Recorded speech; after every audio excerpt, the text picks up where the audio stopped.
Hi friends, welcome to Yog stack. Thank you for supporting my videos. Actually ఈ weighted selection process మీద నేను మొన్న ఒక వీడియో చేశాను. దాంట్లో 2-3 కామెంట్స్ వచ్చినాయి అనమాట. కన్ఫ్యూజింగ్ ఉంది సార్, అసలు ఎట్లా క్యాలిక్యులేట్ చేస్తారు, ఏంటి దానికి డీటెయిల్స్ చెప్పండి అని చెప్పి చాలామంది కామెంట్స్ మెన్షన్ చేశారు. అందుకని చెప్పేసి నేను ఒక పవర్ పాయింట్ ప్రజెంటేషన్ చేశా మీకు క్లారిటీగా చెప్పడం కోసం. బట్ ఇదేంటంటే కేవలం నా అండర్స్టాండింగ్ మాత్రమే, ఇది ఫైనల్ కాదు. సో నేను అర్థం చేసుకుని ఎవరెవరైతే అంటే కొంచెం పేరెంట్స్ వాళ్ళు వీళ్ళు కూడా ఉంటారు కాబట్టి వాళ్ళందరికీ అంటే పిల్లల విషయంలో ఒకవేళ ఆలోచిస్తూ ఉంటారు కదా, నెక్స్ట్ H1B మా ఆవిడకి వస్తారా అదా, మా అమ్మాయికి వస్తారా అని, ఇలా వీళ్ళందరికీ అర్థం కావటం కోసం కొంచెం డీటెయిల్గా ఒక పవర్ పాయింట్ ప్రజెంటేషన్ చేశాను. స్లైడ్ బై స్లైడ్ నేను ఎక్స్ప్లెయిన్ చేసుకుంటా వెళ్తా. బట్ ఇది 100% ఫైనల్ కాదు. USCIS ఇచ్చినటువంటి ఫెడరల్ రిజిస్టర్లో ఉన్న గైడ్ లైన్స్లోంచి నాకు అర్థమైంది నేను ఈ ఇలిస్ట్రేషన్ రూపంలో పెట్టి మీకు ప్రజెంట్ చేస్తున్నా. సో మోర్ ఆర్ లెస్ ఏమైనా మిస్టేక్స్ కనుక ఉంటే దీంట్లో కింద కామెంట్లో మెన్షన్ చేయండి, నో ప్రాబ్లం. ఎందుకంటే I could be wrong some times, నాకు అర్థమైంది నేను చెప్తున్నా. ఓకే, నెక్స్ట్ ఇంకొకటి ఏంటంటే నేను మొన్న కూడా ఒక ఇలానే ప్రజెంటేషన్ చేశాను. నేను ఆల్మోస్ట్ అసలు నాట్ ఈవెన్ ఒక 20-30 లైక్స్ కూడా, నేను ఇంత టైం స్పెండ్ చేశాను మీకోసం. అట్లీస్ట్ మీకు ఒక్క లైక్ ఇవ్వాలనిపించట్లేదా? ఎందుకంటే మీరు సబ్స్క్రైబ్ చేసుకుని వాళ్ళు చాలామంది చూస్తున్నారు. అంటే మీకు సబ్స్క్రైబ్ చేసుకునే ఇంట్రెస్ట్ లేకపోయినా పర్లేదు, అట్లీస్ట్ నాలెడ్జ్ వస్తుందన్న హ్యాపీనెస్ నాకు ఉంటుంది. కానీ ఒక లైక్ ఇవ్వండి ప్లీజ్. ఎందుకంటే ఆ లైక్ వల్ల నెంబర్ ఆఫ్ లైక్స్ పెరిగితే యూట్యూబ్ దీన్ని ఆటోమేటిక్గా వేరే వాళ్ళకి ఫార్వర్డ్ చేస్తుంది అల్గారిథం. ఎందుకంటే దానివల్ల ఎవరికైనా ఇన్ఫర్మేషన్ చేరేటువంటి అవకాశం ఉంటుంది. అది నా మెయిన్ ఇంట్రెస్ట్ అనమాట. సో ఇంకా మనం ఇవాళ టాపిక్లోకి వెళ్ళే ముందు నా ఛానల్కి ఎవరైనా ఫస్ట్ టైం వచ్చినట్టుంటే సబ్స్క్రైబ్ చేసుకోండి. అలాగే నా వీడియోలు నచ్చితే లైక్ చేయండి, షేర్ చేయండి. సో ఇంకా మనం ఈ పవర్ పాయింట్ ప్రజెంటేషన్ చూద్దాము. H1B weighted selection process proposed rule explained, understanding the changes, impacts and next steps. అసలు ఏంటి, ఇది ఎలా ఉండబోతుంది అనేది చూద్దాం మనం. ఇది యాక్చువల్గా USCIS లింక్. బేసిక్గా దీని లింక్ కూడా నేను కింద డిస్క్రిప్షన్లో పెడతా. ఫెడరల్ రిజిస్టర్లో వాళ్ళు పెట్టినటువంటిది. ఎవరైనా సరే మీరు వెళ్ళి చూసుకోవాలంటే చూసుకోండి. నెక్స్ట్ అసలు ఎజెండా ఏంటి, ఇప్పుడు ఈ పర్టికులర్ పవర్ పాయింట్ ఎజెండాలో ఏంటంటే అసలు వెయిటెడ్ సెలక్షన్ అంటే ఏంటి, తర్వాత ఎందుకు why they wanted to change this procedure అనేది, తర్వాత ఎలా వర్క్ అవుతుంది, ఏంటి ఈ ఇంపాక్ట్స్, క్రిటిసిజమ్స్ ఇవన్నీ ఏంటి అనేది మనం దీంట్లో డిస్కస్ చేద్దాము. ఇక్కడ చూస్తే మీకు USCIS would assign a weight to rather than rank select registration generally based on their corresponding OEWS wage level. ఇదే అంతకుముందు వీడియోలో చెప్పింది మీకు. సో ఈ OEWS వేజ్ లెవెల్ ఆధారంగా వాళ్ళు క్యాల్కులేట్ చేస్తారనమాట. So next current H1B lottery processing మీకు అందరికీ అది తెలిసిందే కదా. జనరల్గా రీసెంట్గా ఒక 7-8 ఇయర్స్ నుంచి లాటరీలో వేస్తాము, మనము పిటిషన్ వేస్తాము, పిక్ అయితే అప్లై చేసుకుంటాము, అప్లై చేసుకున్న తర్వాత US వస్తాము, జాబ్ ఎత్తుకుంటాము. ఇది జనరల్గా జరిగేటువంటి ప్రాసెస్. అదృష్టం ఉన్నవాడు పికప్ అవుతాడు, అదృష్టం లేనివాడు పికప్ అవ్వడు. టాలెంట్ ఉండి అదృష్టం లేదనుకోండి వాళ్ళది పికప్ అవ్వదు. ఏ టాలెంట్ లేకుండా ఊరికే టైంపాస్ బ్యాచ్కి వేసిన వాళ్ళవి పికప్ అవుతూ ఉంటాయి. సో అది డిఫరెన్స్ లాటరీ సిస్టంలో. నెక్స్ట్ దాన్ని చేంజ్ చేద్దాం అనుకున్నారు. అసలు ఏంటి మోటివేషన్, వీళ్ళు చేంజ్ చేద్దాం అనుకోవటానికి రీజన్స్ ఏంటి అంటే, current H1B lottery system is random and does not prioritize skill and wage level. Exactly. ఎందుకంటే ఒక సింపుల్ ఎగ్జాంపుల్ ఇక్కడ ఏంటంటే, బీటెక్ పాస్ అయినోడు ఏ నాలెడ్జ్ లేకుండా అత్యవసర కాలేజీలో చదివి ఏదో డబ్బులు కట్టారు, డొనేషన్ కట్టాడు వాళ్ళ నాన్న, ఇటు చదివాడు, పాస్ అయ్యాడు. ఓకే, ఇంకొక అతను IIT నుంచి వచ్చాడు. వీళ్ళిద్దరూ ఒకేసారి లాటరీకి అప్లై చేశారు. ఈ IIT వాడిది పికప్ కాలేదు, ఈ కాలేజ్ వాడిది పికప్ అయింది. వాడు సంకలు గుద్దుకుంటా పెట్టెలు సర్దుకున్నాడు, హ్యాపీగా అమెరికా వెళ్ళిపోయాడు. ఏదో అక్కడో ఇక్కడో ఏదో ఒక ఇంత ఎంబీరపైన నాలెడ్జ్ నేర్చుకొని అది నేర్చుకొని వాళ్ళు తెలిసినోడో వాడో వీడో జాబ్ ఇప్పిస్తే చేసుకుంటున్నాడు. సో వీడు మాత్రం ఇంకా పాపం 2వ లాటరీ 3వ లాటరీ, మొన్న ఎవరో కామెంట్లో పెట్టారు 6 ఇయర్స్ నుంచి నేను ట్రై చేస్తున్నాను సార్, నాది పిక్ అవ్వలేదని. అలాగా దట్ ఈస్ ద డిఫరెన్స్ అనమాట. ఆ డిఫరెన్స్ అనేది లేకుండా చేయటం కోసం చేసినటువంటి ప్రాసెస్ ఇది. Next many lower wage petitions, అదే ఇప్పుడు నేను చెప్పింది కూడా అదే సింపుల్గా. లోయర్ వేజ్ పిటిషన్స్ సెలెక్ట్ అవుతున్నాయి కానీ మంచి హై సాలరీస్, హై స్కిల్ ఉన్నోళ్ళు పాపం లాటరీలో పిక్ అవ్వట్లేదు. అది జెన్యున్గా. Concern that the lottery was being abused by staffing firms. సింపుల్గా చెప్పాలంటే, అంటే ఈ ఇయర్ ఆగింది కానీ లాస్ట్ ఇయర్ ఒకరు మాత్రం ఒక్కొక్కడు 10 అప్లికేషన్లు 15 అప్లికేషన్లు ఎట్లా పడితే అట్లా ఇష్టం వచ్చినట్టు డిఫరెంట్ ఏజెన్సీస్ నుంచి డిఫరెంట్ అప్లికేషన్స్ వేసి 4 అప్లికేషన్లు పికప్ అయితే కనీసం వాడు అమెరికా వెళ్ళలేదు, H1 కూడా అప్లై చేయలేదు. అంటే ఒక నలుగురి లైఫ్ స్పాయిల్ చేసినట్టే కదా. సో అలాంటివి లేకుండా చేయడం కోసం చేశారు. తర్వాత goal is to align the H1B program with the labor market needs. So ఇవి స్టాండర్డ్ రెస్పాన్సెస్ యాక్చువల్గా ఎంప్లాయీస్ని ఫెయిర్ వేజెస్ కింద ఎంకరేజ్ చేయడం కోసం చేస్తున్నారనమాట. అంటే ఇప్పుడు ఏంటంటే మన జనరల్గా చెప్పాలంటే మన కన్సల్టెంట్ 1,50,000 1,20,000కే ఎంతకో ఇస్తాడు. స్టాంపింగ్ చేయించుకొని ల్యాండ్ అయిన తర్వాత 70,000 80,000 చేతిలో పెడతాడు. ఇంత కొబ్బరి చిప్పలో పెట్టి తీసుకోరా ఏం కాదు అడ్జస్ట్ చేసుకుంటాడు. భయానికి చాలామంది అలానే ఎందుకు వచ్చిన గొడవ ఇప్పుడు ఈయనతో పెంట పెట్టుకోవడం, కంపెనీ మారడం, మనకు మళ్ళీ టాలెంట్ ఉందో లేదో అనో, లేకపోతే ఏ టాలెంట్ లేకుండా ఏదో ఒకటి ఉద్యోగం వచ్చిందిరా నాయన అమెరికాలో అనుకుని ఏదో సర్దుకుంటారనమాట. సో అవన్నీ లేకుండా చేయడానికి ఈ ప్రాసెస్. నెక్స్ట్ ఏంటంటే ప్రపోజ్డ్ రూల్ ఓవర్ వ్యూ. అంటే అసలు ఏం ప్రపోజ్ చేస్తున్నారు అంటే weighted selection based on wage levels. Instead of fully random lottery each application is given a weight depending on the వేజ్లో. అంటే మీ శాలరీ ఎంత ఉంటుందో శాలరీని బట్టి మీకు ప్రియారిటీ ఇస్తారనమాట. Next higher wage levels get higher weight. Okay, మీకు దీంట్లో లెవెల్ 1, లెవెల్ 2, లెవెల్ 3, లెవెల్ 4 అని చెప్పాను కదా. దాంట్లో ఇంకా లెవెల్ 4 వాళ్ళకి హై శాలరీ ఉంటుంది కాబట్టి వాళ్ళకి ఛాన్సెస్ ఎక్కువ ఉంటాయి అన్నమాట. ఏం prioritise high skilled well paid. జనరల్గా మీరు న్యాచురల్గా ఆలోచించండి, స్కిల్ ఎక్కువ ఉన్నోడికి టాలెంట్ ఎక్కువ ఉన్నోడికి శాలరీ ఎక్కువ ఉంటుంది. ఆబ్వియస్లీ అంతే కదా. ఇప్పుడు డెవోప్స్ ఇంజనీర్ ఉన్నాడు ఫర్ ఎగ్జాంపుల్, వాడికి 10 సర్టిఫికేషన్లు ఉన్నాయి, వాళ్ళకి ఇచ్చే శాలరీ వేరు, మాన్యువల్ టెస్టర్కి ఇచ్చే శాలరీ వేరు. లాటరీలో ఒకవేళ అప్లై చేసుకోవాలంటే ఈ DevOps engineer with 10-15 certifications plus ఈ మాన్యువల్ టెస్టర్ ఇద్దరు ఒకే లాటరీలో పోతారు ఫర్ ఎగ్జాంపుల్. ఇప్పుడు ఎవరికి అడ్వాంటేజ్ ఇవ్వాలి మనం? వెయిట్ చూసుకుంటే ఇక్కడ డెవోప్స్ ఇంజనీర్ కదా ఇంపార్టెంట్ కంపెనీకి. సో అంటే ఫ్యూచర్ కానీ ఏ బిల్డ్ చేయడానికి కానీ రకరకాల what ever it is. So అలాగనమాట. సో ఇతనికి శాలరీ ఎక్కువ ఉంది, ఇతనికి స్కిల్ ఎక్కువ ఉంది, ఇతనికి సర్టిఫికేషన్లు ఎక్కువ ఉన్నాయి. ఈకి ఏముంది ఐసెబ్ సర్టిఫికేషన్ లేకపోతే వాట్ ఎవర్ ఏదో సంథింగ్ ఓ బీటెక్ ఏదో ఉందన్నమాట. సో అందుకని ఇక్కడ ఇతనికి ప్రియారిటీ ఎక్కువ ఉంటుంది అనమాట. నెక్స్ట్ వీటిని పర్సంటైల్ క్యాలిక్యులేషన్ చేస్తారు. అంటే జనరల్గా వీళ్ళు చేసిన ఈ ఎల్సీఏ వేజ్ పర్సంటైల్ ఏంటంటే లెవెల్ 1కి 17%, లెవెల్ 2కి 34, 50, 67 అంటే 67% ఆఫ్ లెవెల్ 4 వేజెస్ అనమాట. అంటే ఇప్పుడు మీకు ఒక 100 మెంబర్స్ని కనుక తీసుకుంటే లెవెల్ 4 వేజెస్లో 33 మెంబర్స్ ఉన్నారు, 67 మెంబర్స్ లేరు అని అర్థం అనమాట. అంటే సో వీళ్ళకి వచ్చే ఛాన్సెస్ ఉన్నాయి. ఈ 33% ఎవరెవరైతే ఉన్నారో హై ఛాన్సెస్ ఉంటాయి అన్నమాట. అది లెక్క ఇది. సో నెక్స్ట్ నేను ఒక ఎగ్జాంపుల్గా తీసుకుని మీకు ఇది ఎక్స్ప్లెయిన్ చేస్తా.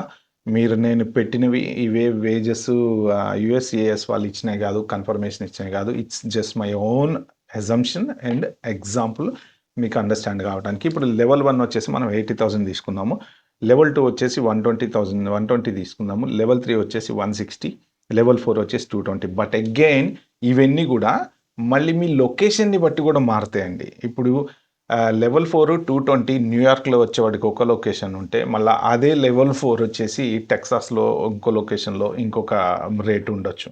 ఓకే, ఇది జస్ట్ సింపుల్ అండర్స్టాండింగ్ మాత్రమే. ఓకే, ఇది ఎట్లా అసలు లెవెల్ 4 వాళ్ళు లెవెల్ 3 వాళ్ళని ఎట్లా అంటే వీళ్ళ ఛాన్సెస్ లెవెల్ 4 వాళ్ళకి 4 టైమ్స్ ఎక్కువ ఉంటాయి, లెవెల్ 3 వాళ్ళకి 3 టైమ్స్ ఎక్కువ ఉంటాయి, లెవెల్ 2 వాళ్ళకి 2 టైమ్స్ ఎక్కువ ఉంటాయి, 1 టైమ్స్, లెవెల్ 1 వాళ్ళకి 1 టైం ఛాన్సే ఉంటుంది. అదేంటి అంటే పూలింగ్ సిస్టమ్. అంటే మనకు జనరల్గా ఏదో గేమ్ ఉంటుంది కదా, మన పింగ్ పాంగ్ బాల్స్ తీస్తూ ఉంటారు చూడండి, అదొక గేమ్ టీవీలో వస్తుంటుంది. సో ఆ టైప్లో మిషన్ వచ్చి ఇలా బాల్ తీసి ఇప్పుడు లాటరీ జనరల్గా ఎలా పికప్ చేస్తారో అలాగా వీళ్ళు ఏంటంటే ఈ పూలింగ్ సిస్టమే సేమ్ ఇప్పుడు కూడా అదే. అంటే ఎలా చేస్తారు ఏంటనే ఇంకా డీటెయిల్స్ చెప్పలేదు, కానీ ఈ సెలక్షన్ పూలింగ్లోకి మీ అప్లికేషన్ పంపించడానికి ఇప్పుడు ఇంతకుముందు లాటరీ సిస్టమ్ $10 ఉన్నప్పుడు మీరు 15 అప్లికేషన్లు వేశారు కదా, ఆ 15 లాటరీలోకి వెళ్ళిపోయేవి. ఈ ఇయర్ ఏం చేశారంటే ఒకవేళ మీరు 3-4 అప్లికేషన్లు వేసినా మీ పాస్పోర్ట్ నెంబరు ఏదో లింక్ చేసి 1 సర్నేమ్, 1 పాస్పోర్ట్, 1 పర్సన్, 1 అప్లికేషనే వెళ్తుంది. మీరు 15 వేసినా ఒకటే వెళ్తుంది లాటరీలోకి, మిగిలినవి వెళ్ళవు. అలాగా ఇది కూడా ఈ సెలక్షన్ పూల్లోకి వెళ్ళటానికి ఏంటంటే ఇప్పుడు నేను ఇక్కడ చూపించినటువంటి ఎగ్జాంపుల్లో మీకు లెవెల్ 1 వచ్చేసి ఒక్కటే ఛాన్స్ ఉంటదనమాట. అంటే ఈ పూలింగ్‌లో మీకు ఒకటే బాల్ ఉంటది. మీ అప్లికేషను $80,000 అప్లికేషన్ ఏదైనా మీరు మీ ఎంప్లాయరు పంపించాడనుకోండి. ఆ పూలింగ్ సిస్టమ్‌లో పికప్ చేసుకునే సిస్టమ్‌లోకి ఒకటేసారి ఎళ్తది మీది. పికప్ అయిందా? అయింది. అవ్వలేదా? ఖతం. ఓకే. నెక్స్ట్ ఈ సెకండ్ లెవెల్ 2 వాళ్ళకి 2 ఛాన్సులుంటాయి. 120,000 ఉందనుకోండి ఫర్ ఎగ్జాంపుల్. మీకు 2 ఛాన్సెస్ ఉంటాయి. ఈ సెలక్షన్ పూలింగ్‌లో సిస్టమ్‌లోకి ఎళ్ళే chances. Next level 3, level 4 sorry ఇక్కడ చిన్న మిస్టేక్ వచ్చింది పవర్ పాయింట్‌లో. లెవెల్ 1, లెవెల్ 2 నేను స్మాల్ మిస్టేక్ చేశాను. ఇదొచ్చేసి లెవెల్ 3 అనమాట. ఇక్కడ ఇది level 3. So, by mistake level 3కి 3 ఛాన్సెస్ ఉంటాయన్నమాట. అంటే మీడియం సాలరీ అని మీరు ఒక 160 అబోవ్ ఉన్నారనుకోండి. మీకు సెలక్షన్ పూల్‌లోకెళ్ళడానికి 3 టైమ్స్ ఛాన్స్ ఉంటుంది. ఇంకా లెవెల్ 4లో వాళ్ళకి ఆబ్వియస్లీ ఇంక 220 అని పెట్టాను నేను నా ఎగ్జాంపుల్‌లో. ఇంకా వాళ్ళకి 4 ఛాన్సెస్ ఉంటాయన్నమాట సెలక్షన్ పూల్‌లోకెళ్ళడానికి. అంటే హయ్యర్ ఛాన్సెస్ ఉంటాయి వీళ్ళకి. 4 సార్లు అంటే దీన్ని కరెక్ట్‌గా ఎలా ఎక్స్‌ప్లెయిన్ చేయాలో గూడా అది అర్థం కావట్లేదు. నాకు అర్థమైన భాషలో నేను చెప్పా. 4 ఛాన్సెస్ అంటే మీకు ఒకసారి కాపోతే, ఇంకోసారి కాపోతే, ఇంకోసారి కాపోతే, ఇంకోసారి. మీ సెలక్షన్ పూల్‌లోకి మీరు 4 సార్లు ఎళ్తారు. మీ 4 బాల్స్‌లోంచి ఒక బాల్ పోయింది. ఇంకా మీకు 3 ఛాన్సులున్నాయి. ఇంకో బాల్ పోయింది. పికప్ చేయలే మిషన్. ఇంకా 3 ఛాన్సులున్నాయి. అంటే మీ అప్లికేషన్ ఫర్ ఎగ్జాంపుల్. మీ అప్లికేషన్ నంబర్ ఒక 500 అనుకోండి. 4 500 బాల్స్ అందులో ఏస్తాం. ఓకే. ఒక 500 బాల్ పికప్ కాలేదు. మళ్ళీ ఇంకో 500 బాల్ పికప్ కాలేదు. మళ్ళీ ఇంకో 500 బాల్ పికప్ కాలేదు. ఇంక నాలుగో 500 బాల్‌లో పికప్ కావచ్చుగా. అంటే మీకు 4 టైమ్స్ హయ్యర్ ఛాన్సెస్ ఉన్నాయన్నమాట. 4 టైమ్స్ మీది ఆ సెలక్షన్ పూల్‌లోకి. ఎందుకు అంటే వాళ్ళు మెయిన్ కావాల్సింది వాళ్ళకేంటి సెలక్షను, హై ఛాన్సెస్ ఎవరికివ్వాలి అనుకుంటున్నారంటే ఎక్కువ సాలరీ ఉన్నటువంటి వాళ్ళకి ఇవ్వాలనుకుంటున్నారన్నమాట. సో, ఇంక నెక్స్ట్ అసలు ప్రాసెస్ ఎలా జరుగుద్ది అంటే స్టెప్ 1 మీ ఎవరెవరైతే పిటిషన్స్ ఏస్తారో పిటిషన్ ఏసేటప్పుడే మీ వేజెస్ ఎంతున్నయి, ఆ వేజ్ లెవెల్, ఎల్‌సీఏ అవన్నీ తీసుకొని దాని ప్రకారం మీరు ఏ లొకేషన్‌లో ఉన్నారో మీ ఎస్ఓసి కోడ్ ఇవన్నీ సోషల్ సెక్యూరిటీ కోడ్ ఇవన్నీ పెట్టేసేసి వాళ్ళు పిటిషన్ అప్లై చేస్తారు. చేసిన తర్వాత లాటరీలో ఇప్పుడేంటంటే ఈ రెగ్యులర్ మనకి 85,000 ఉన్నాయి కదా! దాంట్లో 65,000 వచ్చేసి జనరల్ హెచ్-1బీ వాళ్ళకి, 20,000 వచ్చేసి మన స్టూడెంట్స్‌కి. ఈ 65 తీసేటప్పుడు ఏం చేస్తారంటే మీరిక్కడ ఇప్పుడు నేను చేసిన పవర్ పాయింట్‌లో నేను చూపించేదేంటంటే లెవెల్ 1, లెవెల్ 2, 3, 4కి లెవెల్ 4 విల్ గెట్ 4 ఛాన్సెస్. ఇందాక నేను చెప్పిన దాని ప్రకారం ఏంటంటే 4 సార్లు తీస్తారు. వీళ్ళని 3 సార్లు తీస్తారు. 2 సార్లు. సో, ఈ ప్రాసెస్ ప్రకారము మీకు 65,000 అప్లికేషన్స్ తీస్తారు. సో, ఈ 65,000 అప్లికేషన్స్‌లో గనక ఎక్కువ లెవెల్ 4 ఓళ్ళే ఒక 40,000, 50,000 వచ్చినాయనుకోండి. ఈ 3-2-1 ఛాన్సెస్ తగ్గిపోతాయన్నమాట.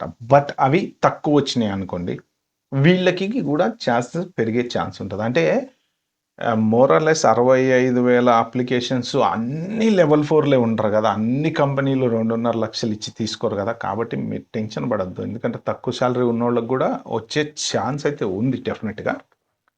నెక్స్ట్ స్టెప్ ఏందంటే ఇంకా ఈ స్టూడెంట్స్‌కి సంబంధించి students ah, lottery would be done for masters quota.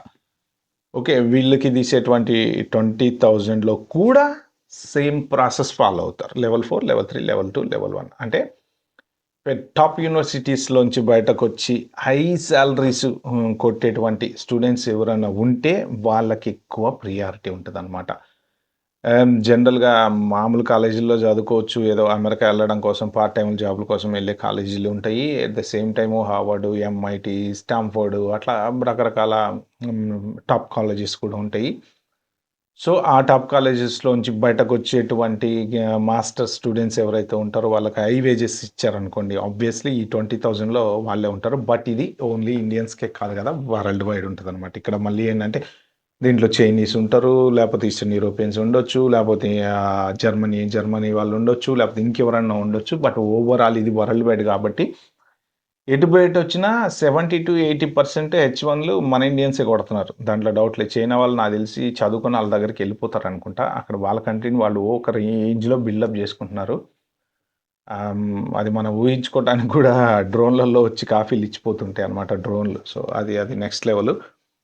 ఇప్పుడు ఈ ఇల్లిస్ట్రేషన్ ఎగ్జాంపుల్ ఏంటంటే ఒక 100 రిజిస్ట్రేషన్స్ వచ్చినాయనుకోండి. Level 4 more entries in the lottery. అంటే లెవెల్ 4 వాడికి 4 ఎంట్రీలు ఉంటాయి. అదే 100లో లెవెల్ 1 వాడికి ఒక్క ఎంట్రీయే ఉంటదనమాట. అంటే ఛాన్సెస్ ఎక్కువుంటాయి. ఓకే.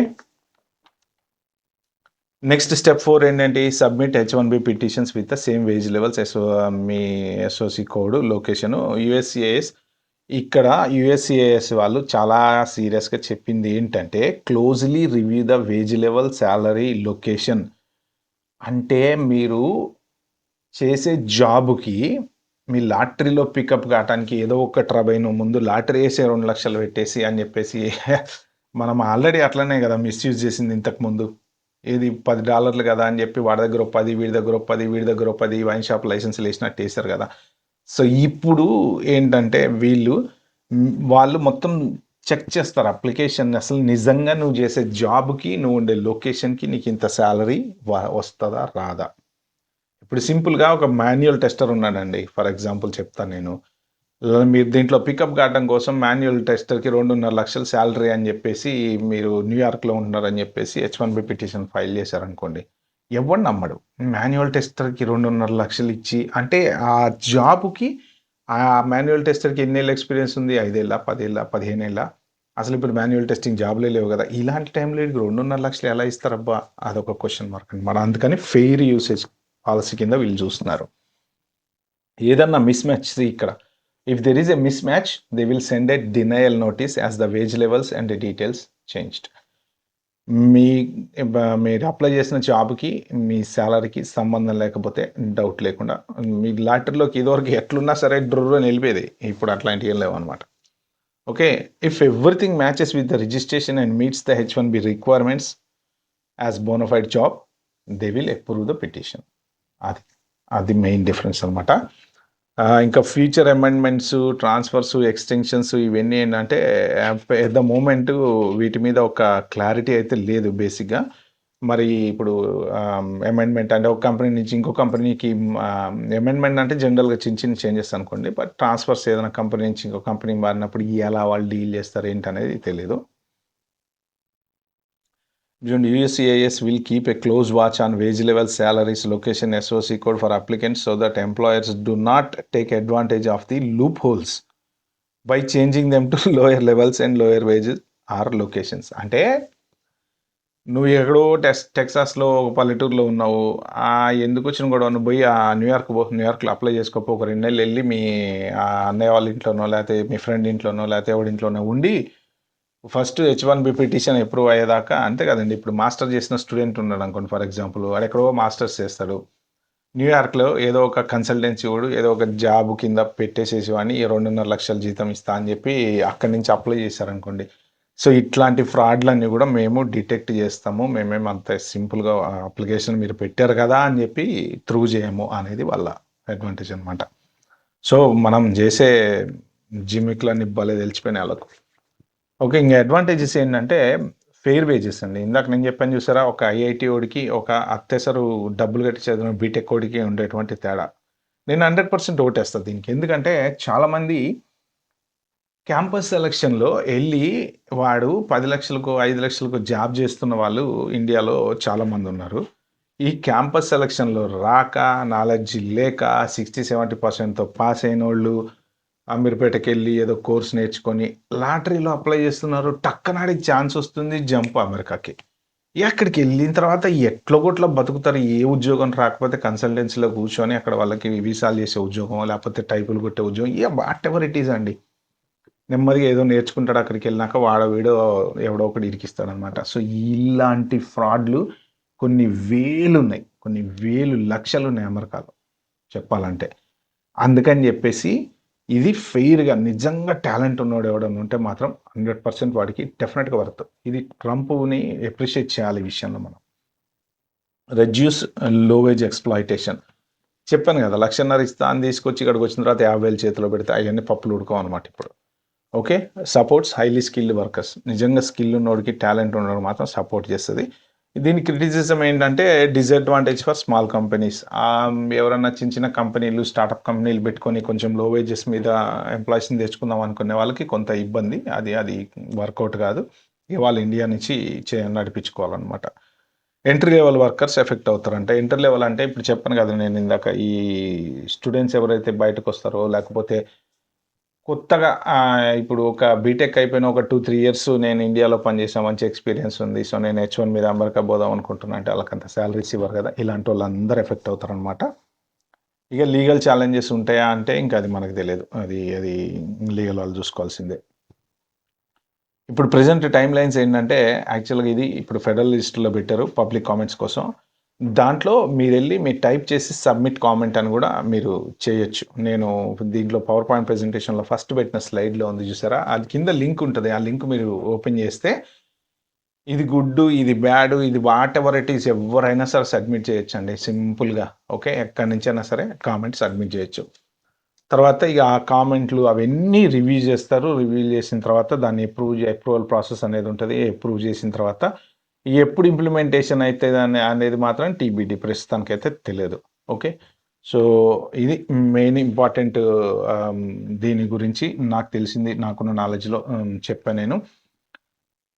ఒకవేళ మీకు ఇంకా ఎవరికైనా ఏమైనా కన్‌ఫ్యూజన్స్, కామెంట్స్ తర్వాత ఇంకొకటేంటంటే ఎవరో మొన్న కామెంట్‌లో మెన్షన్ చేశారు. సార్ ఏ స్టేట్‌కి సాలరీ ఎంత కాలిక్యులేట్ చేస్తారో మీరు కొంచెం కాలిక్యులేట్ చేసి చెప్పండి అని. అది అంత ఈజీగా మనం కాలిక్యులేట్ చేసేది కాదది. ఏ స్టేట్‌లో ఉన్నోళ్ళకి ఆ స్టేట్‌లో అటార్నీస్ వాళ్ళ ప్రకారం వాళ్ళు కాలిక్యులేట్ చేసి పెట్టుకుంటారు గానీ, అది మరి అటార్నీస్ కాలిక్యులేట్ చేస్తే చేయాలి. ఎందుకంటే అది లొకేషన్ డిపెండెంట్ ఉంటది. ప్లస్ మీరు చేసే జాబ్ డిపెండెంట్ గూడా ఉంటది. ఐటీలో కొన్ని వేల జాబులున్నాయి. నేను ఏ జాబ్‌కి అని సాలరీ కాలిక్యులేట్ చెప్పను. ఇప్పుడు టెస్టర్‌కని చెప్పనా? లేకపోతే డెవలపర్‌కని చెప్పనా? లేకపోతే డెవోప్స్ ఇంజినీర్‌కని చెప్పనా?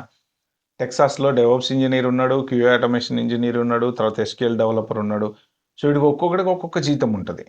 కాబట్టి అంత ఈజీగా నేను సింపుల్‌గా కాలిక్యులేట్ చేసి చెప్పలేను. అది దానికొక ఫార్ములా ఉంటది. ఆ ఫార్ములా ప్రకారం వీళ్ళు ఓఈడబ్ల్యూఎస్ వేజెస్ ఉంటాయి గదా! దాని ప్రకారం వాళ్ళు కాలిక్యులేట్ జేసి చేస్తారనమాట. సో, మోస్ట్ ప్రాబబ్లీ మీకందరికి అర్థమయ్యుంటే ఉంటదనుకుంటా. సో, నేను మీకోసం ఇంత కష్టపడినందుకు నాకు మీరు చేయాల్సిన ఫేవర్ ఏంటంటే దయచేసి ఈ వీడియో ఒక నలుగురికి షేర్ అయితే చేయండి. అట్‌లీస్ట్ నాకు ఒక 4 వ్యూస్ అయితే పెంచండి. Everyone, thanks for watching. So, will see you in the next video. Until then, bye by.